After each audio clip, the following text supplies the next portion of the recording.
31st night. আমরা অবগত আছি 31শে ডিসেম্বর রাত্রিবেলায় গোটা পৃথিবীতে একটা আয়োজন করা হয়, আনন্দ করা হয়, গান বাজনা এছাড়া আরও অনেক অন্যায় কাজের মাধ্যমে এই রাতটি উদযাপন করা হয়। দুঃখের বিষয়, গোটা পৃথিবীতে অমুসলিমরা এই অনুষ্ঠান পালন করার পাশাপাশি মুসলমানরাও আজকে ব্যাপকভাবে এই অনুষ্ঠান আয়োজন করে। কিন্তু আমাদের গুরুত্ব সহকারে বুঝতে হবে এই অনুষ্ঠানের গোড়াপত্তন কোথায়, এই অনুষ্ঠানের মূলত শুরুর দিকটা কোথায়। আমরা যদি ইতিহাস দেখি, মূলত এই অনুষ্ঠানের গোড়াপত্তন হলো রোম সভ্যতা থেকে এসেছে। রোমানরা তারা একটি অনুষ্ঠান করত, স্যাটারনালিয়া নামে একটা অনুষ্ঠান পালন করত প্রতি বছরের ডিসেম্বরের 17 তারিখে। পরবর্তীতে 17 থেকে 23 পর্যন্ত এই অনুষ্ঠানের সময় নির্ধারণ করা হয়। 23 তারিখে গিয়ে শেষ হয়। সূর্যাস্তর সময় অনুষ্ঠানে তারা পালন করত।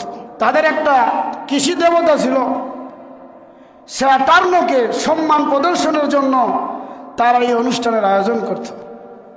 সেই সময় রোমান সমাজে এই অনুষ্ঠানটা ব্যাপক প্রচার লাভ করে, এমনকি এই অনুষ্ঠানটা তাদের সমাজে রীতিনীতিতে পরিণত হয়ে যায়। 46 সালে রোমানদের একটা প্রভাবশালী নেতা, রোমানদের একজন প্রভাবশালী নেতা, তার নাম হলো জুলিয়াস সিজার।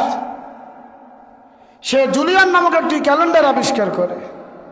সেই ক্যালেন্ডারের জানুয়ারির 1 তারিখে নতুন বছরের প্রথম দিন হিসাবে ঘোষণা করে। এই জানুয়ারি যে নামটা আমরা দেখতেছি, মূলত এই নামটা তাদের একটা মূর্তি ছিল জানুস। এই মূর্তির বিষয় তাদের আকীদা ছিল তার মুখ দুইটা, অর্থাৎ সে অতীতেও কল্যাণ করবে, ভবিষ্যতেও কল্যাণ করবে। এই দিকে লক্ষ্য করে সে জানুস থেকে জানুয়ারি নাম নির্ধারণ করা হয়। এরপরে এই 1 জানুয়ারি উপলক্ষে 31শে ডিসেম্বর রাত্রিতে রোমানরাও হালকাভাবে এই অনুষ্ঠানের আয়োজন করে। পরস্পর গিফট দেওয়া, আতর গিফট দেওয়া, পটকা ফুটানো ইত্যাদির মাধ্যমে আয়োজন তারা করে থাকত। আস্তে আস্তে এটা বিস্তার লাভ করতে থাকে। 1582 সালে 1582 সালে পোপ গ্যাগ্রি সে আর একটা গ্যাগ্রিয়ান নামক একটি ক্যালেন্ডার আবিষ্কার করেন। সেখানেও তিনি জানুয়ারির 1 তারিখে নতুন বছরের প্রথম দিন ঘোষণা করেন। এই অনুষ্ঠানটা তারা করত আনন্দ ফুর্তি করে, নতুন বর্ষকে স্বাগতম জানাত। সম্মানিত উপস্থিতি, সেই মধ্যযুগীয় খ্রিস্টান পোপ যারা ছিলেন, চার্চ যারা ছিলেন, সেই সময়ও তারা এই অনুষ্ঠানকে পালন না করার ক্ষেত্রে উৎসাহ করত, যাতে করে অনুষ্ঠানটা কেউ পালন না করে।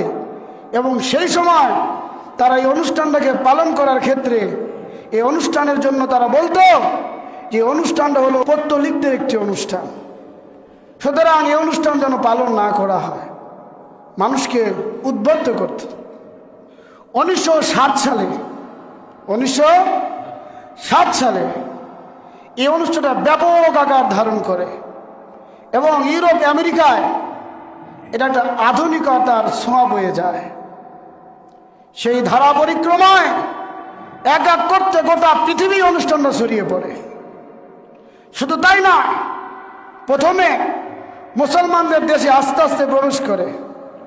মুসলমান রাষ্ট্রের বিভাগীয় শহর, রাজধানী শহর, বিভাগীয় শহর, জেলা শহর এগুলো চলত। পরবর্তীতে থানা শহর, ইউনিয়ন, গ্রাম, মহল্লায়, পাড়ায় পাড়ায় অনুষ্ঠান পালন করা হয়। কিন্তু খেয়াল রাখতে হবে, আমরা মুসলিম, একজন মুসলিম হিসেবে কখনো অমুসলিমদের সাংস্কৃতিক অনুষ্ঠান আমাদের মুসলমানদের জন্য পালন করা কখনো কাম্য নয়। এই জন্য প্রত্যেকের উচিত এই 31st নাইট উপলক্ষে নিজের পরিবার, সন্তান, বন্ধু বান্ধবদেরকে বোঝানো এটা মুসলমানদের অনুষ্ঠান নয়, এটা অমুসলিমদের একটা কালচার, তাদের সংস্কৃতি। অমুসলিমদের কালচার বা সংস্কৃতি কখনো মুসলমানরা পালন করবে, এটা কখনো ঠিক নয়।